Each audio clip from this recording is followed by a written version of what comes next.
तर इथे गोल गरगरीत अगदी काटेरी मस्त ठिसूळ आणि अगदी खुसखुशीत अशी ही भाजणीची चकली बनवून तयार झालेली आहे। नमस्कार, मी सुवर्णाच रेसिपी मराठीमध्ये तुम्हा सर्वांचं खूप मनापासून स्वागत आहे। तांदूळ डाळ अजिबात न धुता न सुकवता अगदी झटपट 1 किलो भाजणी आणि त्यापासून 1 किलो चकली कशी बनवायची ते आपण आज या व्हिडिओमध्ये बघणार आहोत।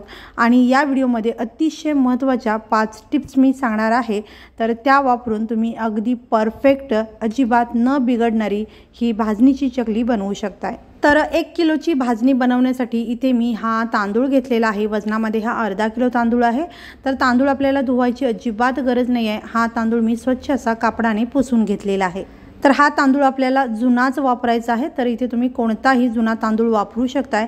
याबरोबर इथे आपल्याला पाव किलो हरभरा डाळ घ्यायची आहे आणि ही डाळ सुद्धा मी व्यवस्थित कापडाने पुसून घेतलेली आहे। त्याचबरोबर इथे 125 ग्रॅम मी उडीद डाळ घेतलेली आहे आणि इथे 50 ग्रॅम मी मूग डाळ घेतलेली आहे। त्याचबरोबर 50 ग्रॅम साबुदाणा आणि 50 ग्रॅम इथे पोहे मी घेतलेले आहेत। तर या सर्व डाळी कापडाने स्वच्छ अशा पुसून घेतल्या आहेत आणि याचबरोबर हे पोहे चाळून निवडून घेतलेले आहे। यानंतर इथे मी 4 चमचे धणे घेतलेले आहेत आणि 2 चमचे इथे आपल्याला जिरे घ्यायचे आहेत। तर आता इथे आपण भाजणी बनवायला सुरुवात करूया। तर कढईमध्ये मी सगळ्यात आधी तांदूळ भाजून घेते। तर हा तांदूळ मध्यम गॅसवरती साधारण 5 ते 6 मिनिटांसाठी भाजून घ्यायचा आहे। आणि तांदूळ भाजला हे ओळखायचं कसं? 5 ते 6 मिनिटांमध्ये तांदूळ भाजून होतो। तांदूळ छान फुललेला आणि अगदी टपोरा असा दिसायला लागतो। तर इथे 5 ते 6 मिनिटांपासून हा तांदूळ मी मध्यम गॅसवरती भाजून घेत आहे आणि तांदूळ मस्त असा फुललेला आहे। अगदी हलकासा रंग याचा बदललेला आहे। तर हा तांदूळ छान असा भाजला गेलेला आहे आणि आता हा मी काढून घेते। तांदूळ काढल्यानंतर लगेचच मी हरभरा डाळ भाजून घेते आणि ही डाळ सुद्धा आपण साधारण 4 ते 5 मिनिटांसाठी भाजून घेऊयात। गॅस मध्यमच ठेवायचा आहे।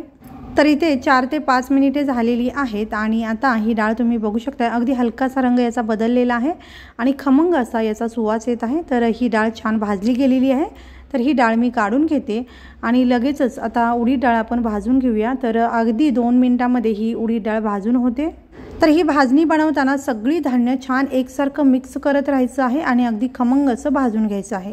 तर या डाळीचा अगदी हलकासा रंग बदललेला आहे। खमंग अशी ही डाळ भाजली गेलेली आहे।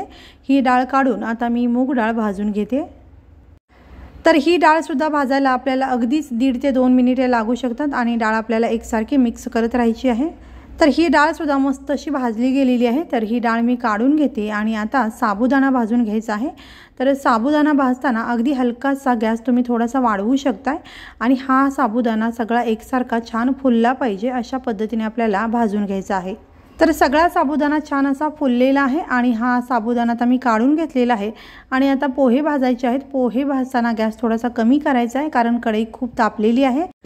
तर हे पोहे आपल्याला छान कुरकुरीत होईपर्यंत भाजून घ्यायचे आहेत। अगदी 2 मिनिटांमध्ये हे पोहे छान कुरकुरीत होतात। तुम्ही हाताने थोडंसं हे चेक करून घेतला तरी चालू शकतं।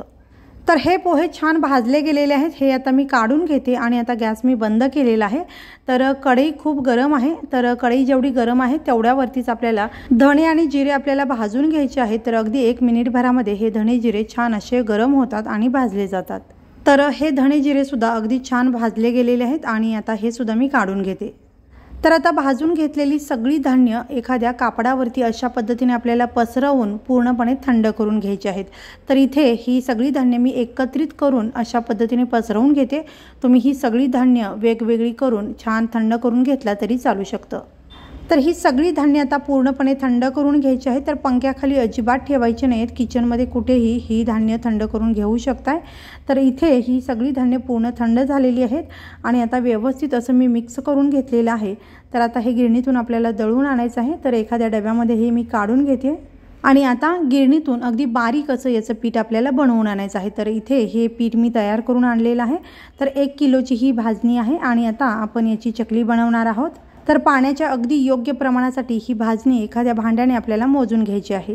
तर घरातील तुम्ही कोणतंही भांडं अशा पद्धतीचं घेऊ शकता ज्यामध्ये 1 किलोची भाजणी बसेल आणि हे पीठ मी अगदी हलकासा दाब देऊन भरलेला आहे। किंवा एखाद्या वाटीने सुद्धा तुम्ही ही भाजणी मोजून घेऊ शकता। तर पाण्याचं प्रमाण मी तुम्हाला सांगते। तर 1 पातेलं इथे मी भाजणी घेतलेली आहे। तर पाऊण पातेलं पाणी आपल्याला लागणार आहे आणि वाटीने जर तुम्ही घेतला तर 1 वाटी पिठासाठी पाऊण वाटी पाणी आपल्याला लागणार आहे। तर ही भाजणी तुम्ही वजनामध्ये म्हणाल तर 1 किलो घेतलेली आहे पातेल्याने. मी 1 पातेलं घेतलेलं आहे, तुम्ही वाटीने घेतला तर 1 वाटी अशी घेऊ शकताय. तर आता ही भाजणी मी एका भांड्यामध्ये काढून घेते. तुम्ही एखादी परात किंवा असं खोलगट भांडं घेऊ शकताय. तर हे पीठ मी पातेल्यानं मोजून घेतलेलं आहे. तर याच पातेल्याने आपल्याला पाऊण पातेलं पाणी लागणार आहे. तर इथे पाऊण पातेलं पाणी मी घेतलेलं आहे. तर 1 पातेलं पीठ घेतला तर पाऊण पातेलं पाणी लागणार आहे. 1 किलो जर पीठ तुम्ही म्हणालात तर 1 लिटर पाणी आपल्याला लागणार आहे. आणि वाटीने जर तुम्ही हे पीठ मोजून घेतलं तर प्रत्येक वाटीसाठी पाऊण वाटी तुम्हाला पाणी घ्यावं लागेल. तर आता हे पाणी मी उकळण्यासाठी ठेवून देते. तर आता आपल्याला तेल किती लागणार आहे ते बघूयात. तर इथे पाणी आणि पीठ मोजण्याचे 3 प्रकार मी तुम्हाला सांगितले. तर हे तेलसुद्धा 3 प्रकारे कसं मोजून घ्यायचं हे सांगते. तर 1 पातेलं पिठासाठी पाऊण पातेलं आपण पाणी घेतलं तर पाऊण वाटी आपल्याला तेल लागणार आहे. तर अशा घरातील कोणत्याही वाटीने तुम्ही हे प्रमाण मोजून घेऊ शकताय. आणि 1 किलो भाजणीसाठी आपल्याला 70 ग्रॅम तेल लागणार आहे. आणि जर भाजणी तुम्ही वाटीने मोजून घेणार असाल तर प्रत्येक वाटीसाठी नाश्त्याच्या चमचाने 2 चमचे आपल्याला तेल घ्यायचं आहे. तर हे तेल मी गरम करायला ठेवते आणि तोपर्यंत आपण या पिठामध्ये इतर साहित्य घालूयात. तर आता याच्यामध्ये मी साधारण 2 चमचे हे तीळ घालते. तर तीळ तुम्ही तुमच्या आवडीप्रमाणे कमी जास्त करू शकता. यासोबतच आपल्याला 2 चमचे ओवा घ्यायचा आहे आणि ओवा हाताने अशा पद्धतीने थोडंसं चुरून टाकायचं आहे, म्हणजे याचा स्वाद खूपच छान लागतो. छोटा पाव चमचा इथे मी हिंग घातलेला आहे आणि छोटा अर्धा चमचा इथे मी हळद घातलेली आहे. यानंतर यामध्ये मी छोटे 4 चमचे मीठ घालते. तर मीठ तुम्ही तुमच्या आवडीनुसार किंवा चवीनुसार घालू शकता. यासोबतच इथे मी लाल तिखट घालते. तर इथे मी घरचं मसाला तिखट घेतलेला आहे. तुम्ही याच्याऐवजी बेडगी मिरची पावडर लाल रंगाची किंवा अगदी तिखटाची वापरला तरी चालू शकतं. आणि हे तिखट तुम्ही तुमच्या आवडीप्रमाणे कमी जास्त करू शकता. घरचं मसाला तिखट जर तुम्ही वापरलात तर त्यामध्ये अशा पद्धतीचे मसाल्याचे गोळे असतात, ते आपल्याला तोडून यामध्ये घालायचे आहेत. तर इथे सगळा मसाला मी याच पद्धतीने छान मोकळा करून घातलेला आहे. तर आता हे सगळं मिश्रण व्यवस्थित असं मिक्स करून घ्यायचं आहे. आणि जे मोजून घेतलेलं तेल आपण गरम करायला ठेवलं होतं ते कडकडीत तेल या मिश्रणामध्ये आपल्याला घालायचं आहे. तर तेल खूप गरम आहे. तर चमचाने सुरुवातीला आपण या पद्धतीने मिक्स करून घ्यायचं आहे आणि त्यानंतर मात्र चमचा बाजूला ठेवून हाताने हे सगळं तेल या पिठाला व्यवस्थित असं चोळून घ्यायचं आहे. सगळं तेल पिठाला व्यवस्थित चोळून घेतल्यानंतर हे पीठ बघू शकता तुम्ही अगदी हलकं असं दिसत आहे. आणि आता या पिठाचा मुटका करून बघायचा आहे. तर याचा मुटका जर व्यवस्थित होत असेल तर तेलाचं मोहन या पिठामध्ये अगदी परफेक्ट असं पडलेलं आहे. तर आता याच्यामध्ये आपण जे पाणी उकळायला ठेवलं होतं तर त्या पाण्याला चांगली खळखळून उकळी काढून घ्यायची आहे आणि मग यामध्ये पाणी हे घालायचं आहे. तर पाणी सगळं एकदम न घालता पाणी थोडं थोडं टाकून हे मिश्रण छान मिक्स करून घ्यायचं आहे. तर इथे सगळं पाणी मी थोडं थोडं टाकून हे मिश्रण व्यवस्थित असं मिक्स करून घेत आहे. तर तांदूळ किती जुना आहे यावर सुद्धा पाण्याचं प्रमाण थोडंफार कमी जास्त होऊ शकतं. त्यामुळे तुम्ही हे मिश्रण मिक्स करत असताना हाताने याचा गोळा बनत आहे का ते चेक करत राहायचं आहे. तर इथे सगळं पाणी टाकून झालेलं आहे, व्यवस्थित मी मिक्स केलेलं आहे आणि या मिश्रणाचा अशा पद्धतीने मी गोळा करून बघते. अगदी व्यवस्थित हा गोळा होत आहे. तर पाण्याचं प्रमाण अगदी परफेक्ट पडलेलं आहे. तर तुम्हाला जर पाण्याचा अंदाज नसेल तर तुम्ही या पद्धतीने हे मिश्रण चेक करू शकताय. तर सगळं मिश्रण व्यवस्थित मिक्स करून झाल्यानंतर हाताने आपल्याला या पद्धतीने थोडंसं दाबून घ्यायचं आहे. दाबून घेतल्यामुळे मिश्रण आतपर्यंत छान गरम राहतं आणि व्यवस्थित मुरलं जातं. तर आता याच्यावरती झाकण लावून आपल्याला 15 ते 20 मिनिट हे मिश्रण असंच ठेवून द्यायचं आहे. तुमच्याकडे वेळ असेल तर अगदी 20 ते 25 मिनिटे तुम्ही हे मिश्रण असंच ठेवू शकताय. तर इथे 20 ते 25 मिनिटानंतर हे मी झाकण काढलेलं आहे आणि इथे आता आपलं हे पीठ जे आहे व्यवस्थित मुरलेलं आहे. तर हे सगळं पीठ मी एकाच वेळेला मळून घेणार आहे. त्यामुळे मी सगळं पीठ छान असं मोकळं करून घेते. तर तुम्हाला जर थोडं थोडं पीठ मळून घ्यायचं असेल तर सगळं पीठ मोकळं करायचं नाही आहे. एका बाजूने किंवा एका कडेने थोडं थोडं लागेल तसं पीठ काढून घेऊन हे राहिलेलं पीठ असंच झाकून ठेवायचं आहे. तर आता यामध्ये पाण्याचा अजिबात वापर न करता आपल्याला या मिश्रणाचा छान असा गोळा बनवून घ्यायचा आहे. अजिबात पाण्याचा वापर न करता या मिश्रणाचा मी अशा पद्धतीने गोळा बनवून घेतलेला आहे. तर हे चकलीचं पीठ आपल्याला घट्टसरच ठेवायचं आहे. तर तुम्ही हे पीठ अशा पद्धतीने थोडंसं चेक करून बघितलात तर तुमच्या लक्षात येईल छान घट्टसर असा हा गोळा बनून तयार झालेला आहे. चकलीसाठी अगदी परफेक्ट आहे. तर पाण्याचं अगदी योग्य प्रमाण या पिठामध्ये पडलेलं आहे. तर आता याच्यातील साच्यामध्ये घालण्यापुरता एक छोटा गोळा मी काढून घेतलेला आहे आणि राहिलेलं पीठ आपल्याला असंच न ठेवता याच्यावरती झाकण लावून हे बाजूला ठेवून द्यायचं आहे आणि लागेल तसं याच्यातील आपल्याला पीठ घ्यायचं आहे. तर हा घेतलेला गोळा आपल्याला व्यवस्थित असा मळून घ्यायचा आहे। तर साधारण 1 मिनिटभर आपल्याला छान मळून घ्यायचा आहे। तर गरज पडली तर मध्ये मध्ये कोमट पाण्याचा हात लावून आपल्याला हा गोळा छान मळून घ्यायचा आहे। तर इथे कोमट पाण्याच्या हाताने अगदी मिनिटभर हा गोळा मी अगदी छान सॉफ्ट होईपर्यंत मळून घेतलेला आहे। हे पीठ अगदी छान सॉफ्ट झालेलं आहे, पण छान घट्टसर सुद्धा आहे। तर चकलीला काटे छान येण्यासाठी पीठ छान घट्ट असावं। हा गोळा आपण या साच्यामध्ये भरून घ्यायचा आहे। जेवढा बसेल तेवढा गोळा यामध्ये मी घालून घेते। तर हा साचा आता आपल्याला बंद करून घ्यायचा आहे। तर आता आपण चकली बनवून घेऊया। तर इथे मस्त काटेरी अशी चकली बनवून तयार होत आहे। तर ही चकली तुम्ही तुमच्या आवडीप्रमाणे लहान किंवा मोठी बनवू शकता, पण 3 ते 3.5 वेड्याची ही चकली मध्यम आकाराची अगदी परफेक्ट अशी बनवून तयार होते। तर ही चकली मी बनवून घेतलेली आहे आणि याच पद्धतीने आपण राहिलेल्या चकल्या बनवून घ्यायच्या आहेत। तर अगदी मस्त काटेरी अशी ही चकली बनवून तयार झालेली आहे आणि याच पद्धतीने मी राहिलेल्या सगळ्या चकल्या बनवून घेते। चकलीचं शेवटचं टोक व्यवस्थित चिटकवून किंवा बंद करून घ्यायचं आहे, नाहीतर मग तेलामध्ये चकली सुटू शकते। तर इथे काही चकल्या मी बनवून घेतलेल्या आहेत आणि याच पद्धतीने थोडं थोडं पीठ घेऊन व्यवस्थित मळून आपल्याला सगळ्या चकल्या बनवून घ्यायच्या आहेत आणि तळून घ्यायच्या आहेत। तर या काही बनवलेल्या चकल्या मी तळून दाखवते आणि त्यानंतर राहिलेल्या सगळ्या चकल्या बनवून तळून घेते। तर इथे तेल मी गरम करायला ठेवलेलं आहे। तेल अगदी छान आपल्याला गरम करून घ्यायचं आहे। त्यानंतर गॅस मी थोडासा कमी केलेला आहे।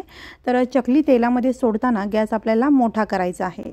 तर आता चकली तेलामध्ये सोडताना गॅसची फ्लेम मी वाढवलेली आहे आणि सगळी चकली सोडून झाल्यानंतर गॅस आपल्याला कमी करायचा किंवा मध्यम करायचा। तर आता इथून पुढे सगळी चकली तळून होईपर्यंत आपल्याला गॅस अजिबात वाढवायचा किंवा कमी करायचा नाही आहे। मध्यम गॅसवरतीच सगळी चकली आपल्याला तळून घ्यायची आहे। तर चकली तेलामध्ये सोडल्याबरोबर लगेचच पलटायची घाई करायची नाही आहे। चकली थोडीशी सेट होऊ द्यायची आहे किंवा थोडीशी कडक होऊ द्यायची आहे। तुम्ही झाराने किंवा चमचाने थोडंसं चेक करू शकताय। हलकीशी कडक झालेली वाटली की मग तुम्ही ही चकली पलटून घेऊ शकताय। दोन्ही साइडनी पलटून व्यवस्थित आपल्याला ही चकली तळून घ्यायची आहे आणि मध्यमच गॅस ठेवायचा आहे। तर ही चकली तळली गेलेली आहे हे ओळखायचं कसं? तर या चकलीला तुम्ही हे बुडबुडे बघू शकताय, ते हळूहळू पूर्णपणे कमी होत जातात। त्यावेळेला आपण ही चकली तळली गेलेली आहे हे ओळखू शकतो। त्याचबरोबर तुम्ही झारावरती घेऊन थोडंसं हाताने चेक करू शकता। छान कडक झालेली दिसते आणि छान सोनेरी रंग या चकलीला येतो, म्हणजे चकली आपली छान तळली गेलेली आहे असं ओळखता येतं। तर या चकलीतील बुडबुडे पूर्णपणे कमी झालेले आहेत, मस्त कडक चकली झालेली आहे आणि याला सोनेरी रंग आलेला आहे। तर चकली अगदी मस्त तळली गेलेली आहे। तर आता ही चकली आपण काढून घेऊयात। तर ही चकली मस्त अशी तळून झालेली आहे। याला रंग अतिशय सुरेख आलेला आहे। मस्त काटेरी गोल गरगरीत अशी ही चकली बनवून तयार झालेली आहे। अगदी कुरकुरीत आणि मस्त चवीची ही चकली बनवून तयार झालेली आहे। तर ही चकली मी काढून घेते आणि याच पद्धतीने आपण राहिलेल्या सगळ्या चकल्या बनवून तळून घ्यायच्या आहेत।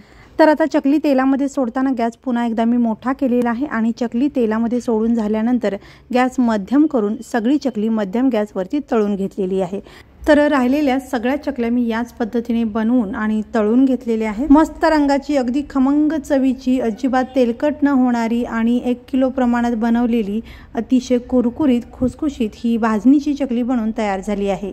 तर या परफेक्ट चकलीसाठी अगदी महत्त्वाच्या 5 गोष्टी आपण बघूया। तर पहिली गोष्ट म्हणजे चकली बऱ्याच जणांची तुटते, याचं कारण म्हणजे पीठ जर तुम्ही अगदीच घट्टसर मळलं असेल तर तुमची चकली तुटू शकते आणि पीठ जर तुम्ही अगदीच सैलसर केलं तर तुमची चकली तेल पिऊ शकते आणि तेलामध्ये ती मऊ पडू शकते। दुसरी गोष्ट म्हणजे तेलामध्ये चकली जर विरघळत असेल तर त्यावेळेला तुमची गॅसची फ्लेम कमी असेल, तेल कमी तापलेलं असेल किंवा तुम्ही एका वेळेला कढईमध्ये जास्त प्रमाणामध्ये चकल्या सोडल्या असतील तर त्यामुळे सुद्धा ही चकली तेलामध्ये विरघळू शकते। तिसरी महत्त्वाची गोष्ट म्हणजे जर तुमची चकली जास्त तेल पीत असेल आणि तेलकट होत असेल तर त्यामध्ये तेलाचं मोहन जास्त पडलेलं आहे आणि अगदी बारीक गॅसवरती तुम्ही जर चकली तळत असाल तरीही ही चकली तेलकट होते आणि तेल पिते। चौथी महत्त्वाची गोष्ट म्हणजे जर चकली मऊ पडत असेल तर अशा चकलीमध्ये तेलाचं मोहन जास्त झालेलं असतं आणि अशी चकली मोठ्या गॅसवरती तळल्यामुळे आतून ती कच्ची राहते आणि काही वेळानंतर मऊ पडते। पाचवी महत्त्वाची गोष्ट म्हणजे चकली कटकटीत का होते? तर या चकलीमध्ये तेलाचं मोहन अगदीच कमी पडलेलं असतं आणि ही चकली मोठ्या गॅसवरती तळली गेली की आतमध्ये पीठ कच्चं राहतं आणि ही चकली काही वेळानंतर मग कटकटीत होते। तर अगदी परफेक्ट आणि झटपट भाजणी बनवून 1 किलोच्या प्रमाणामध्ये अशी ही भाजणीची चकली 5 अतिशय महत्त्वाच्या गोष्टीसह तुम्ही सुद्धा जरूर करून पहा। आणि तुम्हाला जर हा व्हिडिओ आवडला असेल तर व्हिडिओला लाईक, शेअर, चॅनलला सबस्क्राईब करा। व्हिडिओ पाहिल्याबद्दल धन्यवाद।